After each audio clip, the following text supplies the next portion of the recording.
আগামী 14ই এপ্রিল চৈত্র সংক্রান্তি থেকে তুলসীর জলদান শুরু হচ্ছে। কিন্তু কেন তুলসীকে জলদান করা কর্তব্য তা জানবো আজকের এই ভিডিওটির মাধ্যমে। তাহলে চলুন আজকের ভিডিওটি শুরু করা যাক। সৌর বৈশাখ মাসে যেহেতু সূর্যের তাপ বৃদ্ধি পায়, তাই বিষ্ণু ভক্তগণকে জলদান করা হলে শ্রীহরি অতিশয় প্রিয় হন। শ্রীহরির কৃপাপূর্বক তার থেকে অভিন্ন শ্রী তুলসী বৃক্ষে জলদানেরও অপ্রাকৃত এক সুযোগ প্রদান করেন। কিন্তু কেন তুলসীকে জলদান করা কর্তব্য? তুলসী শ্রীকৃষ্ণ প্রেয়সী, তার কৃপার ফলেই আমরা শ্রীকৃষ্ণের সেবার সুযোগ লাভ করতে পারি। তুলসী দেবী সম্বন্ধে বলা হয়েছে, তুলসী দর্শনেই পাপসমূহ নাশ হয়। জলদান করলে যম ভয় দূর হয়, রোপণ করলে তার কৃপায় কৃষ্ণ ভক্তি বৃদ্ধি পায় এবং শ্রীহরির চরণে অর্পণ করলে কৃষ্ণ প্রেম লাভ হয়। পদ্মপুরাণের সৃষ্টিখণ্ডে বৈষ্ণব শ্রেষ্ঠ শ্রী মহাদেব পুত্র কার্তিককে বলেন, সমস্ত পত্র ও পুষ্পের মধ্যে তুলসী হচ্ছেন শ্রেষ্ঠ। তুলসী সর্বকামপ্রদা, মঙ্গলময়ী, শুদ্ধা, মুখ্য, বৈষ্ণবী, বিষ্ণুর প্রেয়সী এবং সর্বলোকে পরম শুভা।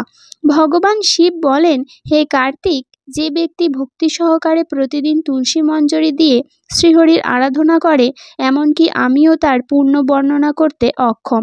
যেখানে শ্রী তুলসীর বন আছে, সেখানেই শ্রী গোবিন্দ সেখানেই বাস করেন, আর গোবিন্দের সেবার উদ্দেশ্যে লক্ষ্মী, ব্রহ্মা প্রভৃতি সমস্ত দেবতাই সেখানে বাস করেন। মূলত শ্রীকৃষ্ণই জগতে আবদ্ধ জীবগণকে তার সেবা করবার সুযোগ প্রদান করার জন্য শ্রী তুলসী রূপে আবির্ভূত হয়েছেন এবং তুলসী বৃক্ষকে সর্বাপেক্ষা প্রিয় রূপে গ্রহণ করেছেন। এই বৃপের নিকটে শ্রীযম তুলসীর মহিমা কীর্তন করেন। বৈশাখে তুলসীপত্র দ্বারা শ্রীহরির সেবা প্রসঙ্গে তিনি বলেন, যে ব্যক্তি সম্পূর্ণ বৈশাখ মাস অনন্য ভক্তি সহকারে তুলসী দ্বারা ত্রিসন্ধ্যা শ্রীকৃষ্ণের অর্চন করবেন, তার আর পুনর্জন্ম হয় না। তুলসী দেবীর অনন্ত মহিমা অনন্ত শাস্ত্রে বিস্তৃত, কিন্তু এই মহিমা হচ্ছে অশেষ। ব্রহ্মবৈবর্ত পুরাণের প্রকৃত খণ্ডে বলা হয়েছে, যিনি সকলের শিরোধার্য, উপাস্য, জীবনমুক্তা, মুক্তিদায়িনী এবং শ্রীহরি ভক্তি প্রদয়িনী, সেই সমগ্র বিশ্বকে পবিত্রকারিণী বিশ্বপাবনী তুলসী দেবীকে সতত প্রণাম করি। সমগ্র বৈদিক শাস্ত্রের সংকলক তথা সম্পাদক শ্রী ব্যাসদেব তুলসীর মহিমা বর্ণনা করতে গিয়ে পদ্মপুরাণের সৃষ্টিখণ্ডে বলেছেন, শ্রী তুলসী দেবীর পূজা, কীর্তন, ধ্যান, রোপণ ও ধারণে সমস্ত পাপ নাশ হয় এবং পরম গতি লাভ হয়। যে ব্যক্তি অন্যকে তুলসী দ্বারা শ্রীহরির অর্চনার উপদেশ দেন এবং নিজেও অর্চনা করেন, তিনি শ্রী মাধবের আলয়ে গমন করেন। শুধু শ্রীমতী তুলসী দেবীর নাম উচ্চারণ করলেই শ্রীহরি প্রসন্ন হন, ফলে পাপসমূহ নাশ হয় এবং অক্ষয় পুণ্য অর্জিত হয়। পদ্মপুরাণের ব্রহ্মখণ্ডে বলা হয়েছে, গঙ্গাদি সমস্ত পবিত্র নদী এবং ব্রহ্মা, বিষ্ণু, মহেশ্বর, পুষ্করাদি সমস্ত তীর্থ সর্বদাই তুলসী দলে বিরাজ করেন।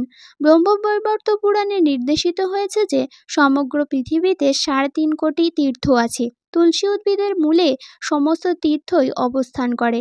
তুলসী দেবীর কৃপায় ভক্তবৃন্দ কৃষ্ণ ভক্তি লাভ করেন এবং বৃন্দাবনে বসবাসের যোগ্যতা অর্জন করেন। বৃন্দাদেবী তুলসী সমগ্র বিশ্বকে পাবন করতে সক্ষম এবং সর্বত্রই পূজিতা। সমগ্র পুষ্পের মধ্যে তিনিই শ্রেষ্ঠ এবং শ্রীহরি দেব সকল ব্রাহ্মণ এবং বৈষ্ণবগণের আনন্দ বর্ধনকারিণী। তিনি অতুলনীয়া এবং কৃষ্ণের জীবন স্বরূপিণী।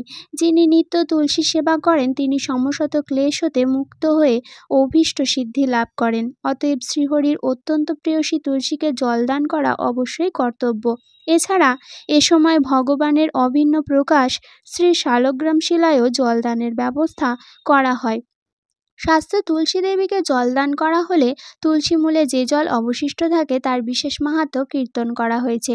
এ বিষয়ে একটি কাহিনী বলা হয়েছে যে, কোনো এক সময় এক বৈষ্ণব তুলসী দেবীকে জল প্রদান ও পরিক্রমা করে গৃহে গমন করেন। কিছুক্ষণ পর এক ক্ষুধার্ত কুকুর সেখানে এসে তুলসী দেবীর মূলে অবশিষ্ট জল পান করে, কিন্তু তখনই এক ব্যাধ এসে তাকে মারতে লাগলো এবং বলতে লাগলো, দুষ্ট কুকুর, তুই কেন আমার বাড়িতে খাবার চুরি করেছিস? চুরি করেছিস ভালো, কিন্তু মাটির হাঁড়িটা কেন ভেঙে রেখে এসেছিস? তোর উচিত শাস্তি কেবল মৃত্যুদণ্ড। অতএব ব্যাধ ওই কুকুরটিকে তখন বধ করে। তখন যমদূতগণ ওই কুকুরকে নিয়ে আসে, কিন্তু তৎক্ষণাৎ পরম স্নিগ্ধ বিষ্ণুদূতগণ সেখানে এসে তাদের বাধা দিলে শ্রী বিষ্ণুদূতগণ বলেন, এই কুকুর পুনর্জন্মে জঘন্য পাপ করার কারণে নানাবিধ শাস্তি পাওয়ার যোগ্য ছিল। কিন্তু শুধু তুলসী তরুমূলের জল পালন করার ফলে এর সমস্ত পাপ নাশ হয়েছে, এমনকি সে বিষ্ণুলোকে গমনের যোগ্যতাও অর্জন করেছে। অতঃপর সেই কুকুর সুন্দর দেহ লাভ করে বৈকুণ্ঠের দূতগণের সাথে ভগবত ধামে গমন করেন। জগজ্জীবকে কৃপা করবার উদ্দেশ্যেই ভগবানের অন্তরঙ্গা শক্তি শ্রীমতী রাধারানীর প্রকাশ বৃন্দা তুলসী দেবী এই জগতে প্রকটিত হয়েছেন। তেমনি ভগবান শ্রীহরিও বৃদ্ধ জীবসমূহকে মায়ার বন্ধন থেকে মুক্ত করার জন্য বিচিত্র লীলার মাধ্যমে অভিন্ন স্বরূপ শালগ্রাম শিলারূপে প্রকাশিত হয়েছেন। চারিবেদ অধ্যয়নে লোকে যে ফল প্রাপ্ত হয়, কেবল শালগ্রাম শিলার অর্চনাতে সেই ফল প্রাপ্ত হওয়া সম্ভব। যিনি শালগ্রাম শিলা, স্নান জল, চরণামৃত নিত্য পান করেন তিনি মহাপবিত্র হন এবং জীবনান্তে ভগবত ধামে গমন করেন। ব্রত, দান, প্রতিষ্ঠা, শ্রাদ্ধ, দেবপূজা যা কিছুই শালগ্রাম শিলার সন্নিধানে অনুষ্ঠিত হয় তাই অতি মঙ্গলময় হয়। বৈশাখে তুলসী দেবী ও ভগবান নারায়ণের অভিন্ন শালগ্রাম শিলায় জলদানের ব্যবস্থা করলে ভগবান শ্রীহরি অত্যন্ত প্রীত হন। এই সময় মাটিতে রস ঘাটতি দেখা যায়, তাই জলদানের মাধ্যমে তুলসী দেবীর প্রীতি সাধন করলে হরিভক্তি সুলভ হয়।